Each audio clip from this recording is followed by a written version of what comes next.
Well, hello and welcome back to the Tao Manifesting Tarot. This is the tarot reading, the only one that I'm aware of that focuses strictly on your ability to manifest. Manifesting is a natural gift. We're all given it, I think, from birth. It's our ability to project some desire out into the ether and have it come back as a reality of one kind or another.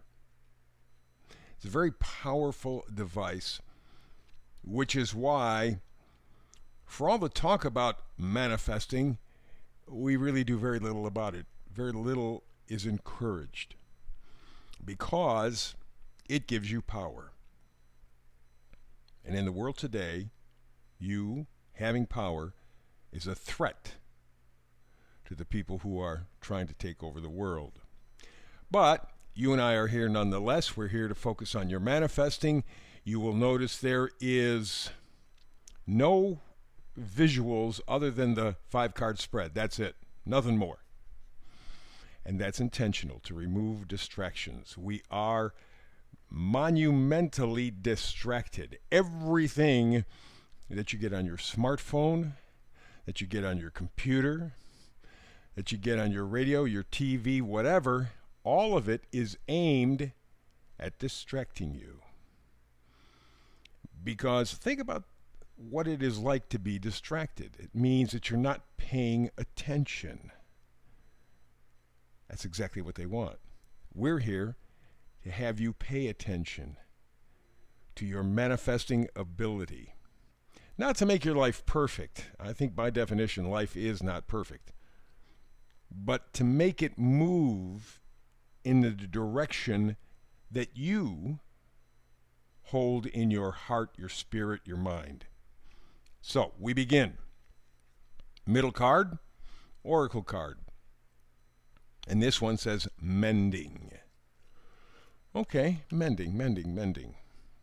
Alrighty. Some sort of repairing. Yeah, pretty much. I think so.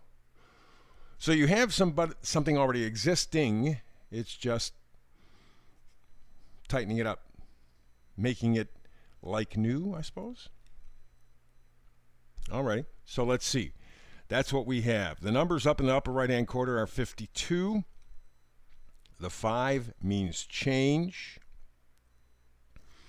And the 2 means a decision.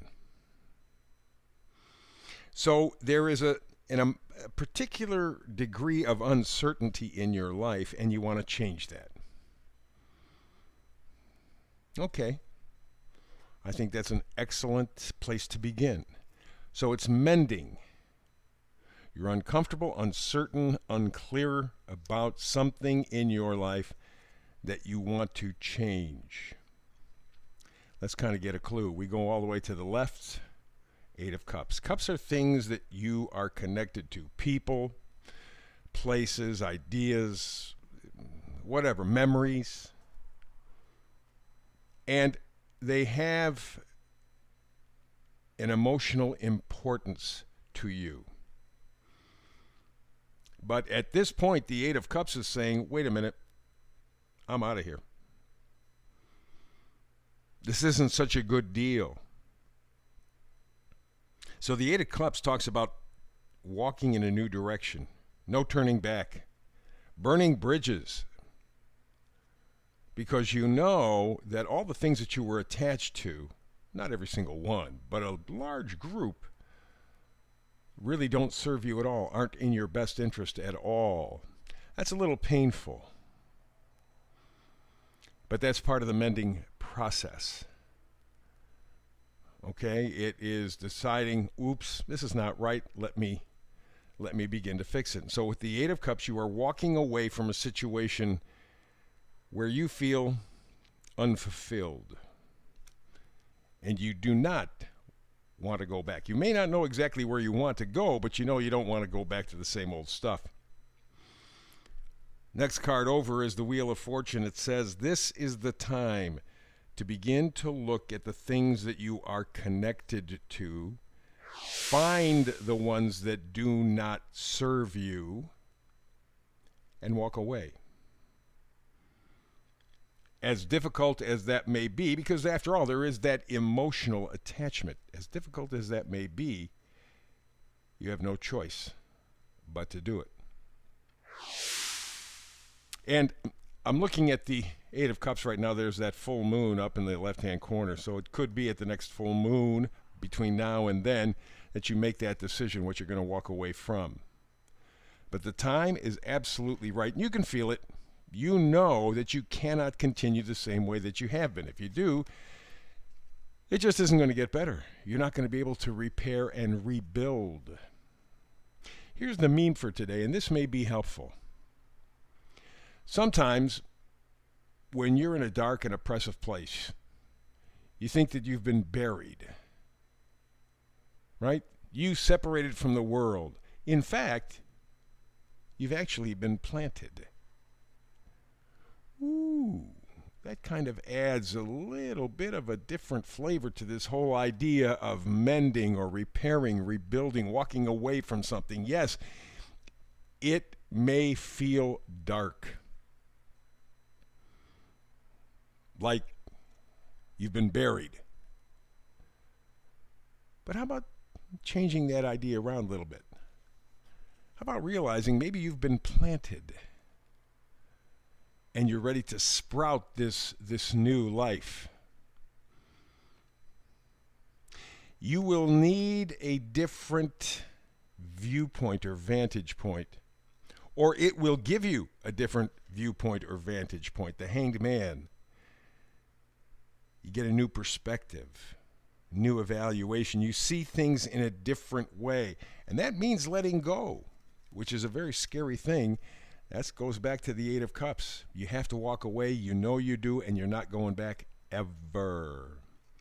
But that's a scary place because you're not used to it. So you got to make a decision. Two of Cups. And you have to make a decision to love yourself, appreciate yourself. I'm not talking narcissism, because narcissism is self-hate. So much so that you just destroy everybody else around you. You cannot lift yourself up, so you bring them down in any way that you can. We're not talking that. We're talking about having good, solid, healthy respect for you, your potential, your life, your meaning, your purpose, your direction. Really trusting yourself. Again, that does mean walking away from what you're used to. And because the Eight of Cups is a pretty significant number, maybe a lot of things that you're connected to, a lot of things that you've been attached to, for as long as you can remember. But you realize that, of course, is the Wheel of Fortune right next to it. This is the time where I got to change things. I've got to now. Now is the time to mend, to fix, repair and rebuild a part of your life that needs to be done. But to do that, you need to make a decision that love and affirms yourself, your potential, your possibility. Once you do that, you can take what you have as your life and make it better. Because you are making yourself better. That's the Tao Manifested Tarot reading for today. Back again tomorrow with another one. I hope you're here with me. If not, between now and the next time, peace and blessings.